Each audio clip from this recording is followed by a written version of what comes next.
നമ്മുടെ അതിഥിയിലേക്ക് പോകാൻ പോയിന്റ് കാര്യം ഈ തണ്ണീർക്കൊമ്പന്റെ ദുഃഖവാർത്ത വന്നുകൊണ്ടാണ്. അപ്പൊ നമുക്ക് ഇനി സമയം വൈകിക്കണ്ട. നമുക്ക് കുറച്ച് സന്തോഷവും ആകാം. ഒരു പ്രഭാതത്തിൽ അല്പം സന്തോഷമാകാൻ നല്ല സംഗീതവും നല്ലതാണ്. തണ്ണീർക്കൊമ്പൻ വന്നപ്പോൾ ഞാൻ ക്യാൻറ്റീനിലേക്ക് മാറിയിരുന്നു. ഞാൻ വിചാരിച്ചു ഇന്ന് വേറെ ഒന്നും ഉണ്ടാവില്ല. അപ്പൊ നമുക്ക് സ്വാഗതം ചെയ്യാം. രഹന പറയുന്നതിൽ ക്ഷമിക്കണം, എല്ലാ പുലികളുടെ കംഫർട്ടബിൾ ആയിട്ടിരിക്കാൻ കേട്ടോ. കുറച്ച് കഴിയുമ്പോൾ മനസ്സിലാവും ഞങ്ങളൊക്കെ എലികളാണ് എന്നുള്ളത് എനിക്ക് മനസ്സിലാവും. എല്ലാവരെയും ഞാൻ കാണുന്നതല്ലേ. അപ്പൊ മലപ്പുറം തന്നെയാണോ? നിലമ്പൂരാണ്. അപ്പൊ താമസം അവിടെ തന്നെയാണോ അതോ? നിലമ്പൂരാണ്. അപ്പൊ ഇപ്പൊ കൊച്ചിയിൽ എന്തെങ്കിലും പരിപാടികളൊക്കെ ആയിട്ട് വന്നതാണോ? ഞാൻ ഇങ്ങനെ പ്രോഗ്രാം ഉണ്ടായിരുന്നു ഇന്നലെ. അപ്പൊ അത് കഴിഞ്ഞ് ഞാൻ ഈ നിലമ്പൂരാണെന്ന് പറഞ്ഞപ്പോഴേ സാധാരണ സിനിമയിലൊക്കെ കാണുന്ന ഒരു തിരക്കഥയുടെ സ്വഭാവമുണ്ട് രഹനയുടെ ജീവിതത്തിന്. നിലമ്പൂർ കോവിലകവുമായിട്ട് ബന്ധപ്പെട്ട് അത് രഹന തന്നെ പറയുന്നതാണ് നല്ലത്. അതെന്താണ്? അത് ഞാൻ കുഞ്ഞിലെന്നെ പാടി തുടങ്ങി, അങ്ങനെ പറയാലോ. ഉപ്പ ഷൗക്കത്തലി, ഏറ്റവും പ്രധാനപ്പെട്ട കാര്യം പറയണം. എന്താ പറയേണ്ടത്? പ്രൊഡ്യൂസർ ഉപ്പ. അതെ,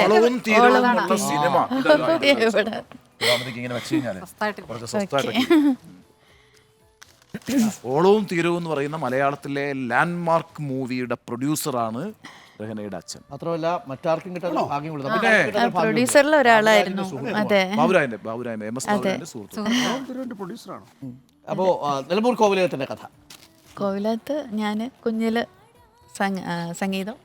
അതിനു മുമ്പ് ഞങ്ങളവിടെ ഒരു എന്താ പറയുക, വെജിറ്റേറിയൻ ഒരു ദേവി വിലാസം ഉണ്ട്. അതിൻ്റെ മുകളിൽ കുറച്ച് സ്കൂളിൽ തന്നെ മത്സരങ്ങളിലൊക്കെ പങ്കെടുക്കും. അപ്പോൾ എന്തായാലും ഉപ്പ പാട്ട് പഠിപ്പിക്കാൻ തീരുമാനിച്ചു. അങ്ങനെ കോവിലകത്തെ പാട്ട് പഠിപ്പിക്കുന്നത് തമ്പുരാട്ടി അല്ല, കേൾക്കുമായിരുന്നു അവരെപ്പോഴും വന്നിട്ട്. തമ്പാട്ടിയും നമ്മൾ വിളിക്കും തമ്പുരാട്ടി. അത് തന്നെ അവരതെപ്പോഴും പറയും. ഇപ്പോഴും അവരെ മക്കളൊക്കെ ആ ഒരു വിവരങ്ങൾ പഠിച്ചിട്ടുണ്ടോ? കൂടെ ഇരിക്കുകയല്ല, അവരിങ്ങനെ വന്ന് ശ്രദ്ധിക്കും. അപ്പം നമ്മളെ ശ്രദ്ധിക്കുക എന്ന് പറയുമ്പോൾ തന്നെ നമുക്കതൊരു വലിയ കാര്യമല്ലേ. കാരണം കോമ്പറ്റീഷനൊക്കെ വരുമ്പം കോവിലത്തു നിന്നാണ് ജഡ്ജായിട്ട് രാഘവർമ്മ തമ്പുരാൻ, ഗോദവർമ്മ തമ്പുരാൻ അവരൊക്കെ വരിക മാർക്കിടാൻ. അപ്പോൾ അങ്ങനെ ഒരു നമ്മുടെ കുട്ടി എന്നുള്ള പോലെ അവർ സംസാരിക്കും. അതൊരു സന്തോഷമല്ലേ. അതെ, ക്ലാസിക്കൽ പഠിപ്പിക്കാൻ ഞങ്ങള് ഉണ്ടല്ലേ, ഞങ്ങൾ നോക്കിയിരിക്കുകയായിരുന്നു എന്നൊക്കെ പറയും. അപ്പം അതൊരു സന്തോഷമല്ലേ. സാധാരണ മുസ്ലിം കുടുംബങ്ങളിൽ അങ്ങനെ ക്ലാസിക്കൽ ഒന്നും പഠിപ്പിക്കില്ല. കർണാടക സംഗീതം അങ്ങനെ പഠിപ്പിക്കാൻ അങ്ങനെ പോകാറില്ലല്ലോ. അപ്പൊ എങ്ങനെയാണ് രഹനയുടെ കാര്യത്തിൽ? എന്റെ കാര്യത്തിൽ എന്ന് വെച്ചാൽ ഉപ്പ കുറച്ച് പാടുമായിരുന്നു. പക്ഷെ ഉപ്പാന്റെ ആ സമയത്ത് ഒട്ടും എന്താ പറയാ പ്രോത്സാഹനം കിട്ടിയിട്ടില്ല. അപ്പൊ ഉപ്പ കഴിവുണ്ടെന്ന് കണ്ടപ്പോ ഉപ്പാക്ക് അത് സപ്പോർട്ട് ചെയ്യണമെന്ന്. പിന്നെ ഉപ്പാക്ക് നേരത്തെ ഞാൻ പറഞ്ഞില്ലേ, നേരത്തെ അവിടെ സംസാരിച്ചില്ല സാറ്, ബാബുരാജിന്റെ ബാവുക്കാട് ആ ഒരു നല്ലൊരു ബന്ധം ഉണ്ടായിരുന്നു. അതിൽ തന്നെ നല്ല പാട്ടുകളുണ്ട്. ഓളവും തീരത്തില് ഒരു എന്താ പറയാ, ഞാൻ തുടങ്ങിയ കുഴപ്പമില്ലല്ലോ. സംസാരത്തെക്കാൾ പാട്ടാ വേണ്ടത്. അത് നിങ്ങളൊക്കെ ഇങ്ങനെ എന്താ പറയാ ഭയങ്കരമായിട്ടുള്ള അതൊക്കെ കേട്ടിട്ട് ഞാൻ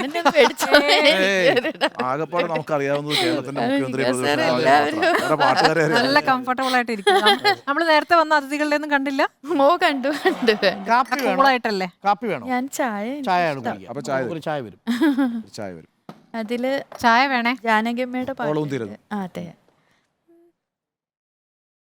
ഇടയ്ക്കൊന്നു ചിരിച്ചും ഇടയ്ക്കൊന്നു കരഞ്ഞും ഇടവാ പാതിയും ഓടിയെത്തി. 3 പാട്ടുകൾ ഇപ്പോൾ തന്നെ മുഴുവനായിട്ട് പാടുന്ന കരോക്കെ വെച്ചിട്ട് പാടിയാൽ മതി. മുഴുവനായി തന്നെ പാടണമെന്നാണ്, കരോക്കെ വെച്ച് പാടണമെന്നാണ്. ഒന്ന് ഒരു കൊട്ട പൊന്നുണ്ടല്ലോ, രണ്ടാമത് മൂന്നാമത്തത് പാൽനില പുഞ്ചിരി. അല്ല, അത് പാൽനില പുഞ്ചിരി എന്ന് വെച്ചാൽ നമ്മള് ഈസ്റ്റ് കോസ്റ്റ് വിജയന്റെ അതിനകത്തെ രഹനയുടെ കൂടെ പാടിയിരിക്കുന്നത് മറ്റേ മാർക്കോസ് ആണ്. മാർക്കോസ് ഏട്ടനും ഞാനും ആണല്ലേ? മാർക്കോസ് ഏട്ടനല്ല. അല്ല ശരി, മനസ്സിലായി. അതല്ല എനിക്ക് മറ്റേ ഓർമ്മയുണ്ടോ ആ കാലത്ത് ഈസ്റ്റ് കോസ്റ്റ് വിജയൻ കുറെ കാസറ്റുകൾ അവർക്കായി മറ്റവർക്കായി എന്നൊക്കെ പറഞ്ഞു. പക്ഷെ അതുകൊണ്ട് ആ കാലത്ത് ഈ പാട്ട് ഭയങ്കര ഹിറ്റാണ്. ഫസ്റ്റ് വീഡിയോ ആൽബം ആയിരുന്നു പാൽനില. ഇത് എഴുതിയത് OM കരുവാരക്കുണ്ട് അല്ലേ? കരുവാരക്കുണ്ടാണ് മാപ്പിളപ്പാട്ടുകളും ഒപ്പനപ്പാട്ടുകളുടെയും കുലപതിയാണ് അല്ലേ? 30 വർഷത്തോളം പാട്ട് എഴുതി, 1000-ലേറെ പാട്ടുകൾ. ഈ മാപ്പിളപ്പാട്ടിനൊക്കെ പല രീതി ഉണ്ടെന്നാണ് പറയുന്നത് അല്ലേ? ഈ കത്ത്, കമ്പി അങ്ങനെ എന്തൊക്കെയോ പറയാറുണ്ട് അല്ലേ? കത്ത് പാട്ടുകൾ, പിന്നെ കമ്പി അതിന്റെ ഇതാണ് പറയുന്നത്, എഴുത്തിന്റെ ഇതുണ്ടാവുമല്ലോ. ഈ കത്തുപാട്ടുകൾ അതൊക്കെ കത്തുകൾ വരുന്നതുമായിട്ട് ബന്ധപ്പെട്ടു അത് എസ് എ ജമീൽ നിലമ്പൂർ തന്നെയാണ്. കത്തുപാട്ടുകൾ. അങ്ങനെ ഒരു കത്തുപാട്ട് ഹിറ്റ് ബഹുമാനപ്പെട്ട എന്റെ പ്രിയ ഭർത്താവ് വായിക്കുവാൻ സ്വന്തം ഭാര്യ എഴുതുന്നതെന്തെന്നാലേറെ പീരീഷത്തില് ചൊല്ലിടുന്നു വസലാം. ഞങ്ങൾക്കെല്ലാം സുഖമാണിവിടെ എന്ന് തന്നെ എഴുതിടട്ടെ. മാറുനാട്ടിൽ നിങ്ങൾക്കും അതിലേറെ ക്ഷേമമാണെന്ന് കരുതി സന്തോഷിക്കട്ടെ. പ്രവാസികളുമായിട്ട് കണക്ട് ചെയ്യുന്ന സാഹിത്യ രൂപല്ലേ? പിന്നെ നമുക്ക് വാർത്തയുടെ തലക്കെട്ടൊക്കെ അങ്ങനെ പാടാം. ഈ മറ്റേ അല്ല കത്തുമായിട്ട് ഞാൻ പെട്ടെന്ന് നോക്കി, മറ്റേ ചിട്ടിയായി ഹേ എന്നുള്ളത് പങ്കജുദാസിന്റെ ഏറ്റവും മനോഹരമായിട്ടുള്ള പാട്ടല്ലേ ചിട്ടിയായി ഹേ. അപ്പോൾ മാപ്പിളപ്പാട്ടിലേക്ക് വന്നതോടുകൂടി സിനിമയിലേക്ക് പാടുന്നതിനേക്കാൾ കൂടുതൽ ശ്രദ്ധ മാപ്പിളപ്പാട്ടിലും ഒപ്പനപ്പാട്ടിലും വന്നു അല്ലേ രഹനയ്ക്ക്? അല്ല എന്നാലും സിനിമയിൽ നല്ല പാട്ടുകളല്ലേ? സിനിമയിലുണ്ട് പ്രണയനിലാവ്. അതിൽ പ്രണയനിലാവിൽ രഹന പാടിയ പാട്ട് തന്നെ പിന്നീട് ഇദ്ദേഹം പാടിയിട്ടുണ്ടോ? ദാസേട്ടനും പാടിയിട്ടുണ്ട്, ഞാനും പാടിയിട്ടുണ്ട്. അന്നൊക്കെ ശരിക്കും പറഞ്ഞാൽ ഫീമെയിലും മെയിലും അങ്ങനെ അങ്ങനെ പാടുമല്ലോ ആ സമയത്ത് ഒരു സോങ്. പക്ഷെ എനിക്ക് കിട്ടിയ ഒരു ഭാഗ്യം എന്ന് വെച്ചാൽ രണ്ടും അത് വിഷ്വൽ ചെയ്തു. അങ്ങനെ സാധാരണ കിട്ടില്ല. ദാസേട്ടൻ പാടിയത് കുറച്ച് പ്ലസന്റ് ആയിട്ടുള്ള ഒരു ഇതായിരുന്നു പ്രണയ അതില്. പിന്നെ എൻ്റെ കുറച്ചൊരു പ്രഷർക്ക് ഒന്ന് ഓർമ്മിപ്പിക്കാൻ വേണ്ടി ഒന്ന് പാടിയല്ലോ. പൊന്നിട്ട പെട്ടകം പൂട്ടല്ലേ അതു തന്നതെനിക്ക് മുത്തല്ലേ, കണ്ണീനും കണ്ണായി വന്നില്ലേ ഇളം കന്നി നിലാവിൻ വിളക്കല്ലേ. എനിക്ക് തോന്നുന്നു എനിക്ക് മാത്രമാണെന്ന് അറിയത്തില്ലേ, ചിത്ര ചേച്ചിയുടെ ഒരു പാടുന്ന സമയത്ത് ചിരിച്ചുകൊണ്ട് പാടുന്നു. ആ ഒരു മുഖഭാവം ഉണ്ട്, ആ വരിയിലെ ആ ശബ്ദവും ഏറെക്കുറെ ഒരുമിച്ച് വരുന്നുണ്ട്. ഞാനിങ്ങനെ നോക്കിക്കൂലേ, ഞാൻ എപ്പോഴും എൻ്റെ മോൻ്റെ അടുത്ത് അങ്ങനെ പറയും. കാരണം അതൊക്കെ സത്യം പറഞ്ഞാൽ ദാസേട്ടൻ ചിത്രേച്ചി അവരുടെയൊക്കെ ആ ഒരു സമയത്ത് അല്ലേ നമുക്ക് ജാനകിയമ്മയൊക്കെ ആയിട്ടും നമുക്ക് ജീവിക്കാൻ പറ്റുമെന്ന് വലിയ ഭാഗ്യമല്ലേ. മലബാർ മേഖലയിലേക്ക് ഈ വലിയ മുജാഹിദ് സമ്മേളനങ്ങളൊക്കെ നടക്കുമ്പോൾ അതിന് തൊട്ട് മുമ്പായിട്ട് ഈ കാസറ്റ് പാട്ടുകൾ വലിയ ട്രെൻഡായിരുന്നു ഒരു കാലത്ത്. അപ്പോൾ അങ്ങനെയുള്ള സമയത്ത് 9ാം ക്ലാസ്സിലാണ് ഇതിനെ പാടി സമയത്ത് ഒരു ഭക്തിഗാനം പാടിയിട്ടാണ് ആദ്യം കാസറ്റായിട്ട് അങ്ങനെ വരുന്നത്. ഈ കാസറ്റ് പാട്ടുകൾ പാടുന്നത് ഫസ്റ്റ്. അതിലേറ്റവും ഹിറ്റ് പാട്ട് ഏതാ കാസറ്റിൽ? ഞാൻ പാടിയത് പൊന്നുഷസിൻ പുഞ്ചിരിയിൽ പൗർണമിതൻ പാൽനുരയിൽ കണ്ടു ഞാൻ ഇന്നു കണ്ടു ഞാൻ, ഇങ്ങനൊരു പാട്ട്. KV അബൂട്ടി അവരുടെ സംഗീതത്തിൽ. മാപ്പിളപ്പാട്ടിൽ പൊതുവേ വനിതകളുടെ സാന്നിധ്യം കുറവല്ലേ? വളരെ അതിനകത്തും പോലും ഒരു റെസ്ട്രിക്ഷൻ ഒക്കെ ഉണ്ടെങ്കിലും ഇപ്പം എനിക്ക് തോന്നുന്നു രഹനയാണ് ഏറ്റവും മുന്നിൽ നിന്ന് മാപ്പിളപ്പാട്ടുകളുടെ കാര്യത്തിൽ അല്ലേ. ഒരു ലേഡി വോയിസ് എന്ന് പറയുന്നത് രഹനയാണ്. ഞാൻ അങ്ങനെ നല്ല കോംബോ ആയിരുന്നു, കണ്ണൂർ ഷാഫി ആയിട്ടുള്ള കോംബോ. ഏറ്റവും കൂടുതൽ നിങ്ങൾ ഒരുമിച്ചാണോ പാടിയിട്ടിരിക്കുന്നത്? കണ്ണൂർ ഷാഫി അധികം കണ്ണൂർ ഷാഫി വന്നിരുന്നു നമ്മുടെ ഷെരീഫാണ് വന്നിരുന്നത്. ഷെരീഫും ഞാനും ഒരുപാട് പാട്ടുകൾ, ദറജപ്പൂ മോളല്ലേ ഷെരീഫും ഞാനും പാടിയതായിരുന്നു. ഷാഫിയുടെ കൂടെ എന്നും നിനക്കായി പാടാം, ചക്കരച്ചുണ്ടിൽ, അതൊക്കെ ഇപ്പൊ ഒരു ഫിലിമിലോട്ട് വീണ്ടും എടുത്തു. ചക്കരച്ചുണ്ടിലൊക്കെ ഈ മാനത്തൊരു പെൺതാരകം അതൊരു ഒപ്പനപ്പാട്ടാണ്. അതെ, ചിത്ര ചേച്ചിയാണ് പാടിയത്. അത് പ്രണയനിലാവ് പറഞ്ഞ ഫിലിമില് ഉള്ള ഒരു ഒപ്പനപ്പാട്ട്. ചിത്രയാണ് പാടിയത്. ചേച്ചി പാടി അതിന്റെ കൂടെ ഞാൻ ഞാനത് ട്രാക്ക് പാടിയിരുന്നു. അപ്പൊ എന്റെ വോയിസും അതിലുണ്ട്. കേട്ടാലോ? ഇല്ല, മാനത്തൊരുവൻ താരകം മഞ്ചാടി മണിച്ചപ്പ തുറന്നില്ലേ നിന്മായ കണ്ണിൽ മൈയിട്ട് മയക്കിയില്ലേ ഇങ്ങനൊരു പാട്ട്. അല്ലേ? അത് അവിടെ പാടി നിർത്തുമ്പോ ചിത്രം അതെ, അതെ. അതാണ് ബെനി ഇഗ്നേഷ്യസ് സാറാണ്. അപ്പൊ സാറാണ് കേട്ടോ എന്നെ അതിലേക്ക് ബെനി ഇഗ്നേഷ്യസിന്റെ കൂടെയാണോ വന്നേ ആദ്യം പാടിപ്പിക്കുന്ന അതെ ബെനി ഫിലിമിൽ പാടിച്ചത് ബെൻചേട്ടനാണ്. ഈ പിന്നെ പ്രണയ നിലാവ് ബെനി ഇതിലാണ് പൊന്നിട്ട പെട്ടകവും ഈ പാട്ടൊക്കെ. ഓക്കെ അതെ. മിഴികളിൽ നനവുമായ ഒരു പാട്ട് പാടാം ഇങ്ങനെ. Just ഇങ്ങനെ നമ്മള് അഭ്യർത്ഥന വരുന്നു. ഇടയ്ക്ക് പാടരുത്, ശ്വാസം വിടാനൊരു സമയം കൊടുക്കണം. വന്നിരുന്ന ആ സെക്കൻഡ് പോലും പാടിപ്പിച്ചു തുടങ്ങിയതാണ് നമ്മള്.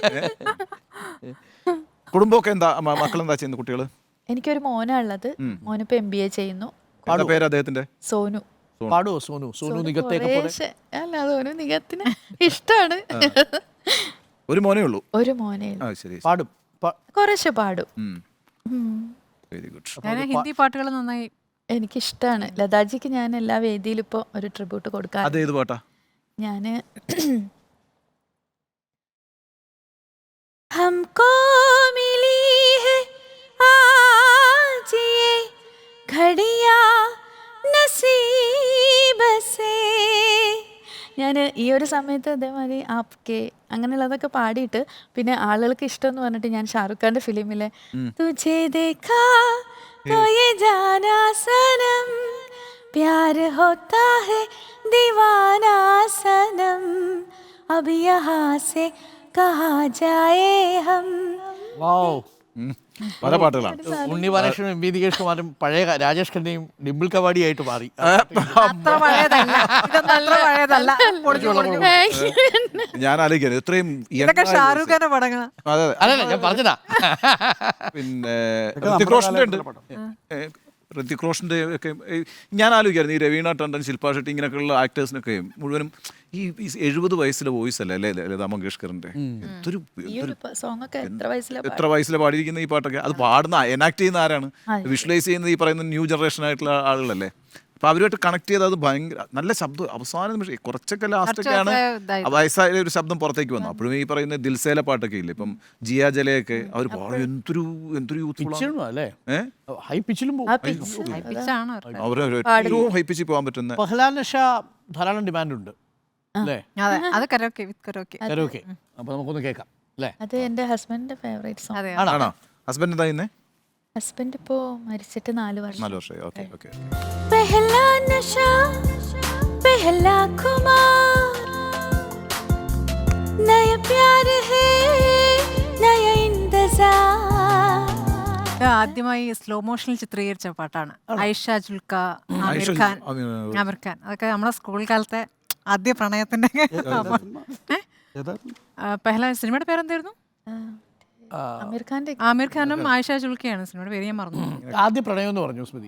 അല്ല സ്കൂൾ ആദ്യ പ്രണയം എന്ന് പറഞ്ഞു. അങ്ങനെയല്ല, സ്കൂൾ കാലത്ത് നമ്മുടെ പിന്നാലെ ആരൊക്കെ വരും. അതിലെ പ്രണയം എന്നല്ലല്ലോ പറയുന്നത്. ആദ്യ പ്രണയം എന്ന് പറഞ്ഞു. മൊത്തം എത്ര പ്രണയം ഉണ്ടായിരുന്നു സ്മൃതി? അയ്യോ, നമ്മള് അത് സ്വാഭാവികമായി പ്രേക്ഷകർക്ക് അറിയാൻ ആഗ്രഹമുള്ളൊരു കാര്യമല്ലേ? വൺ വേ ഒക്കെ ഇഷ്ടം പോലെ വൺ വേ എന്ന് വെച്ചാൽ സ്മൃതിക്ക് അങ്ങോട്ടുണ്ടായിരുന്നു, ഇങ്ങോട്ടുണ്ടായിരുന്നില്ല.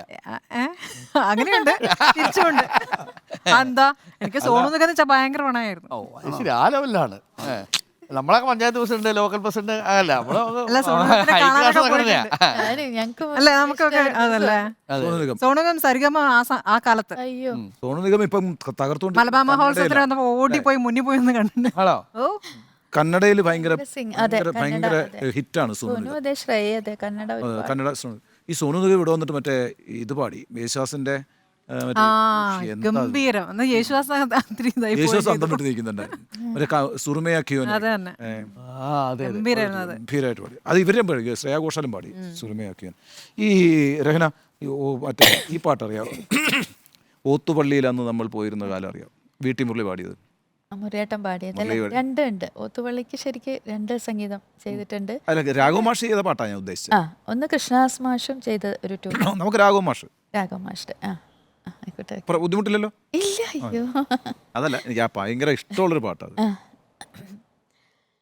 ഓത്തുപള്ളിയിലന്നു നമ്മൾ പോയിരുന്ന കാലം ഓർത്തു കണ്ണീർ വാർത്തു നിൽക്കയാണ് നീലമേഘം.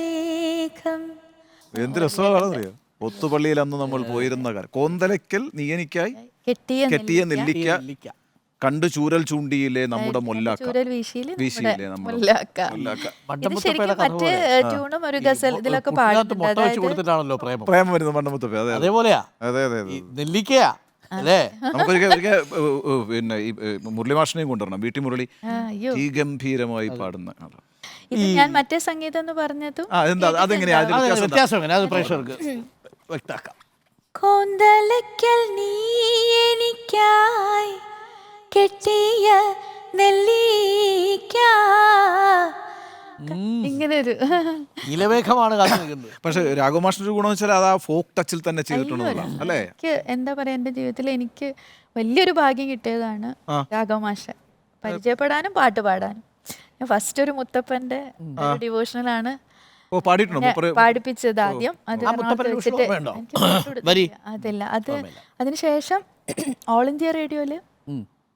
ഒരുപാട് പാട്ടുകൾ രാഘവമാഷ ചെയ്യായിരുന്നു. അപ്പോൾ പരിചയപ്പെട്ടതിന് ശേഷം ആള് വിളിക്കും. അപ്പോൾ ചിറ്റൂർ കോളേജിൽ നിന്നാണ് രഹ്ന സംഗീതത്തിൽ എം എ എടുക്കുന്നത്, അതെ. കർണാട്ടിക് സംഗീതത്തിൽ. അതെ, പക്ഷെ ആ കാലഘട്ടത്തിൽ കർണാട്ടിക് സംഗീതത്തിൽ എം എ എടുക്കുന്ന മുസ്ലിം പെൺകുട്ടികളിൽ ഒരുപാട് ഉണ്ടായിരുന്നെങ്കിലും ഇപ്പൊ ഒരുപാട് പേര് എടുക്കുന്നുണ്ട്. കാരണം വെച്ചാൽ അന്ന് കാലിക്കറ്റ് യൂണിവേഴ്സിറ്റിയിൽ ചിറ്റൂര് മാത്രമേ ഉള്ളൂ. അല്ലെങ്കിൽ ഞങ്ങൾ ട്രിവാൻഡ്രത്ത് പോകണം പഠിക്കാൻ. രഹ്നയോടെ ഒരു കീർത്തനം പാടാൻ പറഞ്ഞ ഏതാ തിരഞ്ഞെടുക്കുക? അയ്യോ, ഞാനിപ്പോ ഒരുപാട് ടച്ച് ഇതായിട്ടുണ്ട്. ഒരു സ്വരമുള്ള ഒരു സോങ് പാടാൻ. ഇവിടെ ഒരു പാട്ടുകാരി ഉണ്ട്. അപ്പൊ പാട്ട് ഞാൻ ആ സ്വരം പാടി കഴിയുമ്പോ പാടും. പക്ഷേ സ്മൃതി ഒരു പാട്ടുകാരിയെ എസ്റ്റാബ്ലിഷ് ചെയ്തു. വരുന്നവരൊക്കെ പറഞ്ഞോണ്ടിരിക്കുന്നത് സ്മൃതിയുടെ പാട്ട് കേട്ടിട്ടുണ്ടോ? സ്മൃതിയുടെ പാട്ട് കേട്ടിട്ടുണ്ട് എന്നാണ് പറയുന്നത്. സന്തോഷം. രണ്ട് രീതിയിലോ പറയുന്നത്. സ്മൃതിയുടെ പാട്ട് കേട്ടിട്ടുണ്ട് കേട്ടോ. ഇത് കേൾക്കാം. പെട്ടെന്ന് ചോദ്യങ്ങളൊക്കെ പെട്ടെന്നല്ലേ വരിക. പാധനിധ ധാനിസനി നീ സരിസ പദനി സനിധ പമ ഷൺമുഖ പ്രിയരാഗമോ.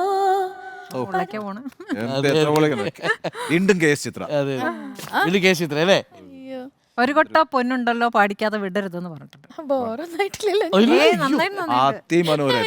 ഹൈ പിച്ചാന്ന് നമ്മള് പറഞ്ഞത്. അത്രയും high pitch. അത്രയും നല്ല പിച്ച.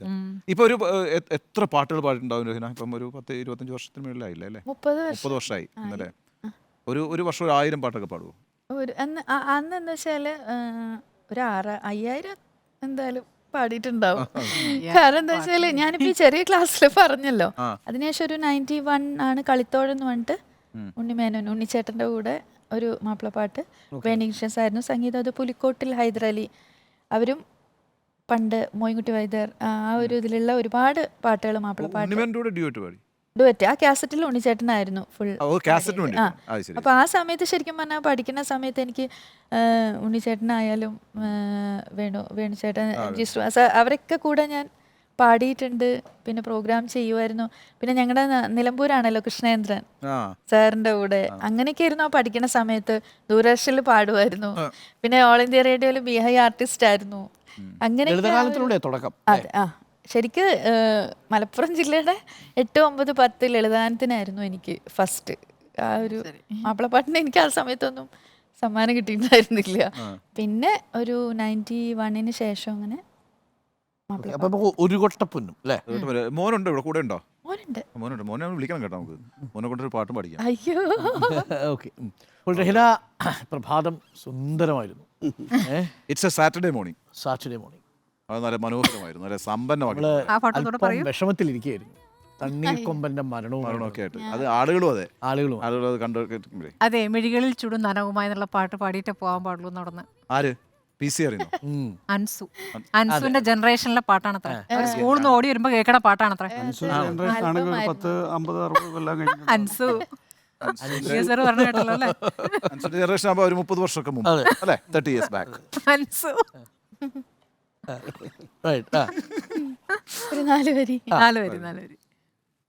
മിഴികളിൽ ചുടുനനവുമായി പാടാം ഞാനീ ഗാനം, മൗനരാഗം മനവീണമിട്ടും നോവിൻ രാഗം ഹൃദയം പാടും ഗാനം. അപ്പോൾ സന്തോഷം, സന്തോഷം. സംതൃപ്തി. എന്തൊക്കെ ആയാലും രഹനയുടെ ശബ്ദത്തിൽ നിന്ന് നമുക്ക് മോചിതമാവാൻ പറ്റിയിട്ടില്ലല്ലോ. ഇല്ല അതാണ് ആ ശബ്ദം ഇങ്ങനെ നമ്മളെ അത് മോചനമാകണമെങ്കിൽ നമുക്ക് സ്മൃതി കറക്റ്റ് ഒരു ഒബ്സർവേഷൻ പറയും, തുളച്ചു പോകുന്നു ശബ്ദം. അതെ ഭയങ്കര ഹൈപ്പിച്ചാണ്. മാത്രമല്ല വളരെ പ്ലസന്റ് അല്ലേ, പെട്ടെന്ന് പാടുന്നു. പാടുന്നു. ഏത് പാട്ട് പാടുമ്പോഴും പാട്ടുകാരിയാണ്, വേറൊന്നുമില്ല, പാട്ടാണ്.